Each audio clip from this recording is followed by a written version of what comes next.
번역 사도신경으로 신앙 고백하겠습니다.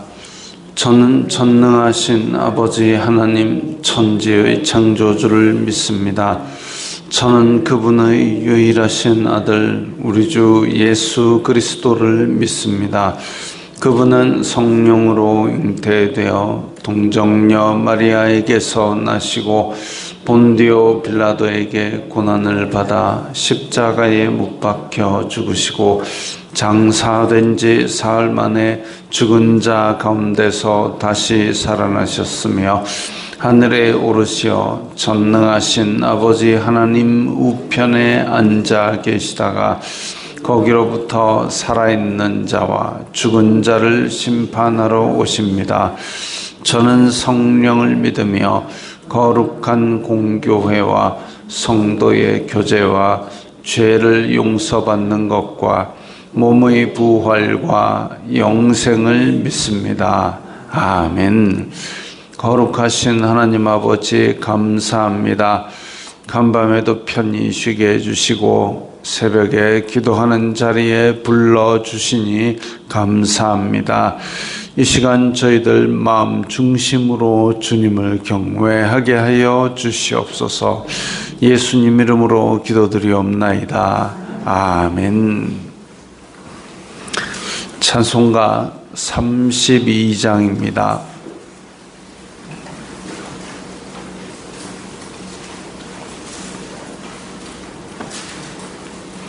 찬송가 32장입니다.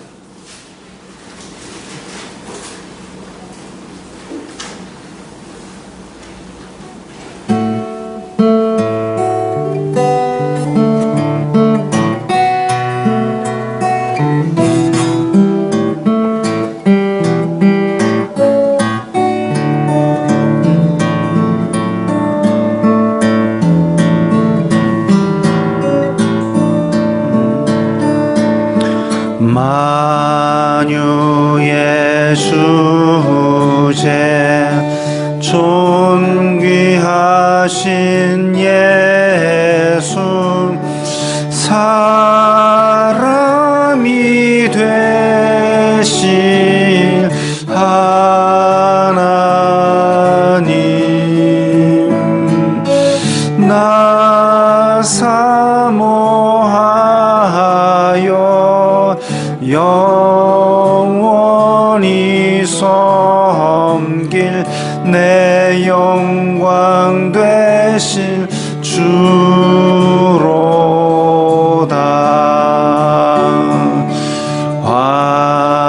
화려한 동산 무성한 저수목 다 아름답고 묘하남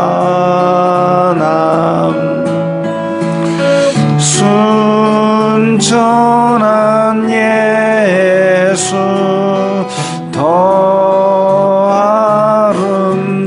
아름다워 봄 같은 기쁨 주시네.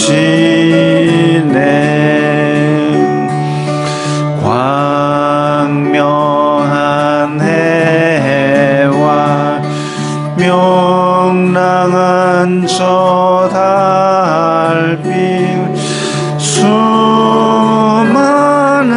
별들 빛나나 주 예수 빛은 더 찬란하여 참 비교할 수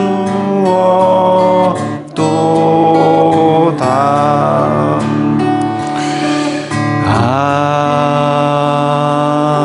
아멘.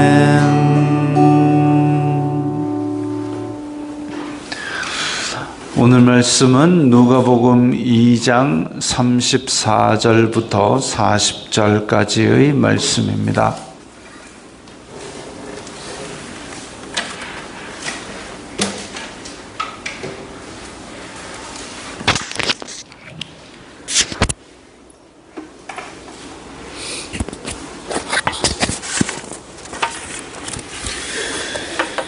누가복음 2장 34절부터 40절까지의 말씀 함께 읽겠습니다.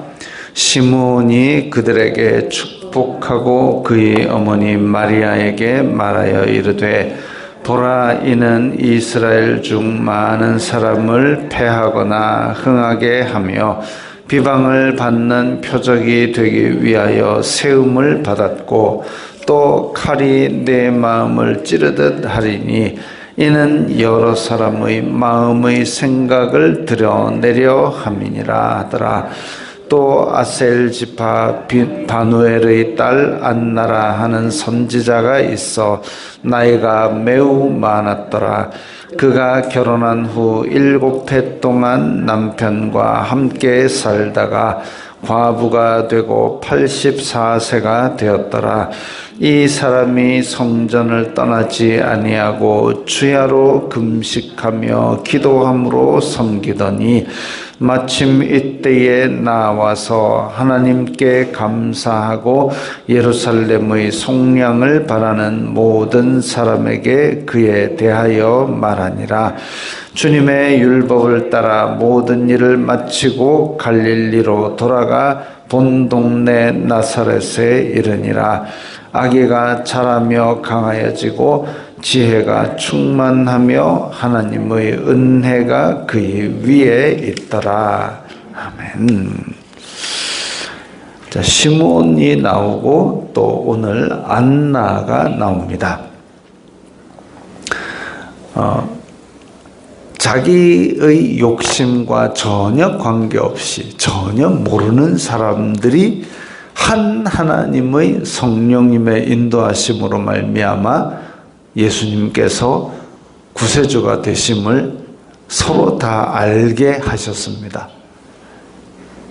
베들레헴의 목자들이 그러했고 또 성전에 올라와서 이 시므온이 그러했고 안나가 그러했습니다. 시므온은 그 신분에 대해서 자세한 이야기가 나오지 않습니다만은 성령님의 가르치심을 받아서 보라, 이는 이스라엘 중 많은 사람을 패하거나 흥하게 하며 비방을 받는 표적이 되기 위하여 세움을 받았고, 예수님의 사역이 바로 이러했죠. 많은 사람을 패하거나 흥하게 했습니다. 이제 하나님의 사람들은 흥하게 될 것이고 많은 사람이 패하게 되는 것, 예수 그리스도가 오심으로 말미암아 구세주를 보내신 하나님의 사랑을 믿는 사람은 이제 흥하게 되는 것이고, 그러지 않은 사람들은 이미 심판을 받은 것이 됩니다. 근데 만약에 정말 궁전 안에 하나님께서 하늘에서 빛을 쫙 비춰가지고 그 모든 고관 대작부터 모든 사람들이 알도록 예수님이 쫙 와가지고 금색 옷을 입고 그냥 얼굴에 빛이 번쩍번쩍 나고 이러면 안 믿을 사람 누가 있겠습니까?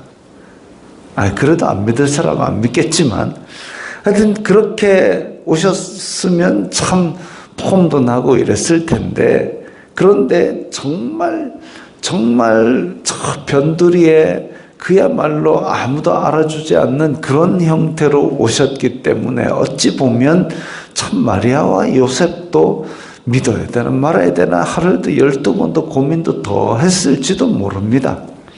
그리고 예수님께서 공생의 사역을 시작하신 상태에서도 그야말로 제자들하고 다니지만 정해진 숙소도 없다 그랬고, 인자는 머리 둘 곳도 없다 그랬습니다. 아마 길에서도 밤을 새신 적도 있던 모양입니다.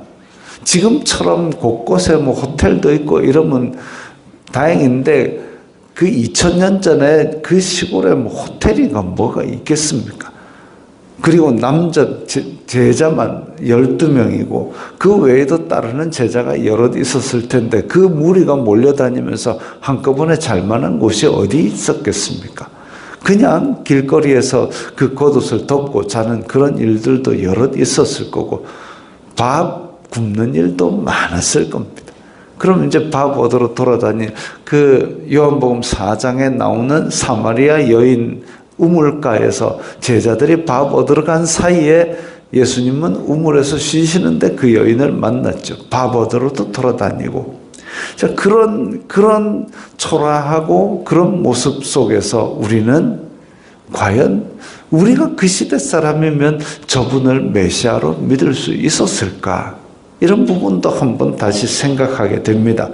그러나 어쨌든 예수님께서 오심으로 말미암아 그분을 믿으면 영생을 얻죠. 그분을 믿지 아니하는 자들은 이미 심판을 받았다는 하나님의 말씀으로 말미암아 정말 우리는 보지 않고 믿는 것이 어쩌면 복될 수도 있겠습니다. 비방을 받는 표적이 되기 위하여 세움을 받았다 그랬습니다. 비방을 받는 표적. 예수님께서는 그래서 많은 대제사장과 서기관과 바리새인들의 비방을 받고 또 이 이방의 빛이 된다 그러니까 유대인들이 또 공격을 하고 그렇게 많은 사람들을 고치고 먹이고 하셨음에도 불구하고 나중에 십자가에 달릴 때는 변호하는 자 하나도 없이 제자들마저 다 떠나가는 그런 상황이 됩니다. 비방을 받는 표적이 되는 것이죠. 그리고 35절에는 마리아도 큰 고통을 겪는다 그랬습니다. 우리가 자녀가 병에 걸리거나 자녀가 이렇게 안 좋은 일을 당했을 때 마음이 아픈데 지금 예수님께서 십자가에 달리신 모습을 마리아는 직접 보니까 그 마음이 얼마나 아프겠습니까? 그래서 칼이 내 마음을 찌르듯 하리라 그랬습니다. 그리고 이 일 때문에 십자가의 사건, 예수님께서 비방을 받는 표적이 되는 것, 이런 것 때문에 여러 사람의 마음의 생각이 그대로 드러나게 될 겁니다. 겉으로 보기에는 대제사장과 서기관과 바리새인들이 거룩하고 경건하고 하나님을 잘 믿는 사람인 것처럼 보이지만 그야말로 하나님께서 구원의 본체이신 예수님을 보내셨는데 거기서 다 드러나는 거죠.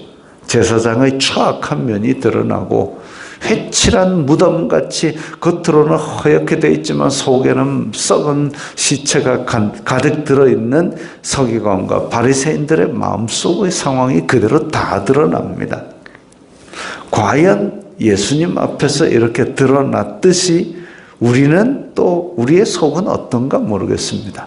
하나님의 말씀은 이 좌우의 날선 어떤 검보다도 예리하여서 우리의 심령과 골수를 찔러 쪼개기까지 하는데 찔러 쪼개가지고 뭐가 드러나냐? 우리 진짜 속에 뭐가 들어있는가? 그걸 볼 수 있죠. 하나님의 말씀이 우리 가운데서 우리의 속에 있는 것을 드러낼 때에 나도 스스로 보고 깜짝 놀라면서 야, 내 속에 이런 것들이 추악한 것들이 있었구나라고 회개를 하면 다행인데 그러지 아니하고 오히려 비방하고 변명하고 내 고집을 피운다면 결국 그것은 내가 패망하게 되는 그런 패망의 선봉이 될 것입니다. 마음의 생각이 드러날 때에 회개하는 자가 살아남겠지요. 자, 36절에 또 아셀 지파 바누엘의 딸 안나라 하는 선지자 이 이름을 보아서 그리고 과부가 되었다 그러니까 아, 여자이구나. 여자인데 선지자구나.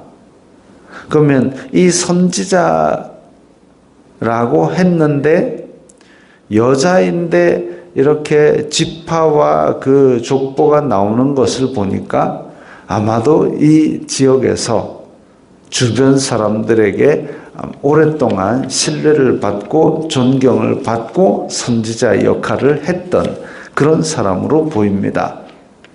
그러지 않았으면 이름만 나왔겠죠. 그러지 않았으면 선지자라는 얘기도 안 했겠죠. 성경에는 여러 여자 선지자들이 나옵니다. 드보라가 나오고 또 하나님의 영감을 받은 여인으로서 한나나 룻, 에스더 이런 사람들이 나옵니다. 그래서 여기에서도 안나라 하는 여선지자 족보까지 나오고 있고 나이가 매우 많았다. 그리고 그 과거도 나옵니다. 근데 이 선지자도 여전히 요셉과 마리아와 원래 알던 사이가 아니죠. 전혀 모르는 사람입니다. 그러나 하나님의 영감을 받은 사람이죠. 이 사람이 결혼한 후 7해 동안 남편과 함께 살다가 과부가 되었다 그랬습니다. 그리고 84세가 되었더라. 이제 성경의 그 문체를 보면 과부가 되고 84세가 되었다인지 아니면 과부가 된 지 84년이 된 것인지는 이 문장상에 원문상에는 명확하지가 않지만 과부가 되고 84세가 되었다. 그런데 이 사람이 성전을 떠나지 아니하고 주야로 금식하고 기도하고 섬기더니 이랬습니다. 이때 당시에 예수님 당시에 참 고아와 과부와 객들은 의지할 곳이 없고 참 힘든 삶을 살았습니다. 그런데 이 사람이 여기에서 84년을 성전에 주로 나왔다. 아주 가난하고 어디 의지할 데 없고 정말 굶기를 밥 먹듯이 하는 그런 힘든 형편을 오래 살아온 것을 우리는 짐작을 할 수가 있지요. 84년이라는 긴 세월 동안 정말 가난하고 그런 가운데서도 하나님의 영감을 받도록 그렇게 믿음을 붙들고 살았고, 물론 이제 성전에서 가난한 사람들을 구제하는 이런 것들이 있어서 뭐 계속 굶어 죽지는 않았겠지만 상당히 힘든 시간들을 오랫동안 보내왔음을 우리는 알 수 있습니다. 그러나 이 사람이 선지자라는 것을 보았을 때 하나님의 특별한 은혜를 입어서 하나님의 말씀을 사람들에게 전해온 것을 우리는 알 수 있죠.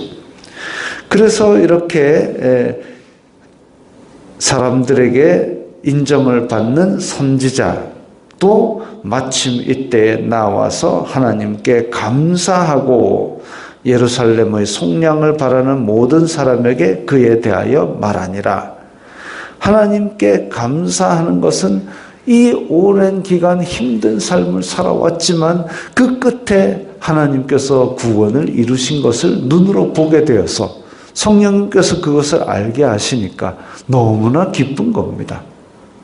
만약에 우리가 살아 생전에 예수님께서 다시 오시는 걸 눈으로 보면 얼마나 감사하겠습니까?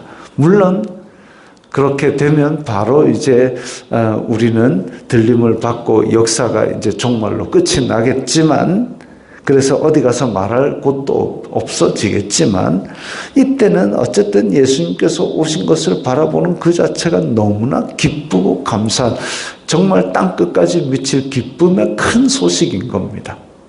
그래서 그것을 보고 하나님께 감사하고 예루살렘의 속량을 바라는 모든 사람에게 그에 대하여 말하니라. 선지자니까, 하나님의 말씀을 전하는 사람이니까 이제 하나님께서 우리를 돌아보사 구원을 이루셨다, 그분을 내가 만났다, 그 얘기를 전한 것이죠.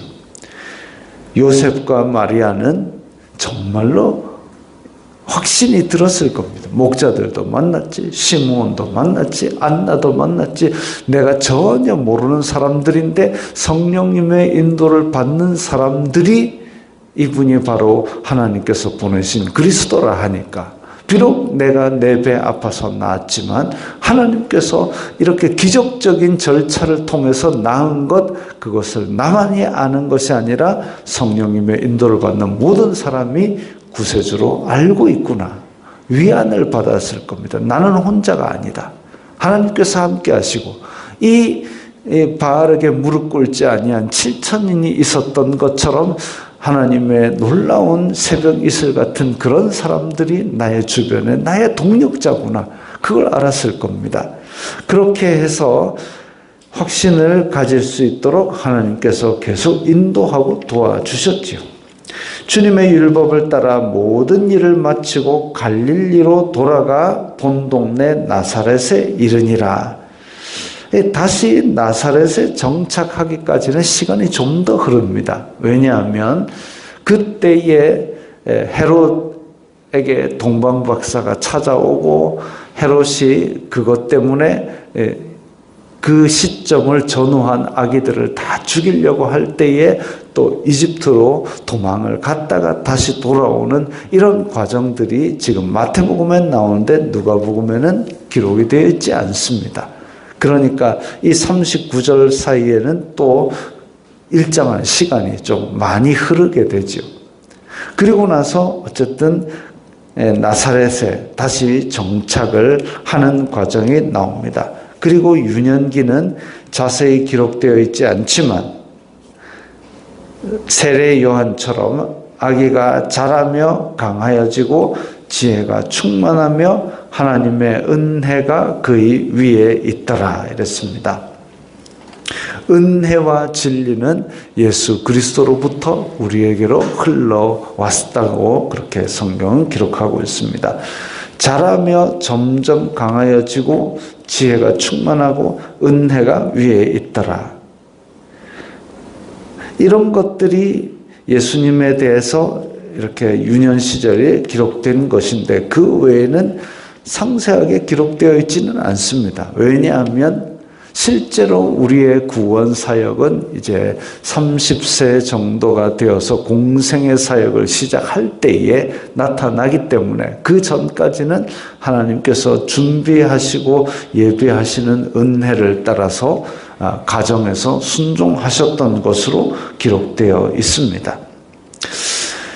이렇게 시므온과 안나와 그리고 목자들까지도 하나님께서 다 예비하시고 준비하시고 그렇게 이스라엘의 이 해방을 기대하며 기도하는 사람들끼리 서로 네트워크가 성령님 안에서 연결되었던 것을 봅니다. 지금도 우리가 세상 사람들은 안 믿고 세상 사람들의 힘의 논리, 돈의 논리로 다 진행하고 살아가는 것 같지만 하나님께서 세상을 움직이시는 믿음의 사람들이 곳곳에서 서로를 위해서 기도하며 그 기도의 응답을 받은 것을 나누고 있죠. 우리도 지금 여기에서 기도하면서 하나님의 바알에게 무릎 꿇지 아니한 그 예비하신 사람들처럼 남은 자처럼 새벽 이슬 같은 주님의 청년이 되어서 이 말세에 그야말로 이 세상의 소망이 되는 그런 교회가 되어야 되겠습니다. 기도하겠습니다. 거룩하신 아버지 하나님 감사합니다. 저희들이 예수 그리스도 안에서 모두가 한 지체이고 한 성령님을 받았사오니 이 성령님으로 말미암아 우리가 한 믿음을 고백하는 줄 믿습니다. 이 말세에 서로 믿음으로 위로하며 격려하며 사랑과 선행을 서로 도와가는 그런 저희들이 되게 하여 주시옵소서. 예수님 이름으로 기도드리옵나이다. 아멘.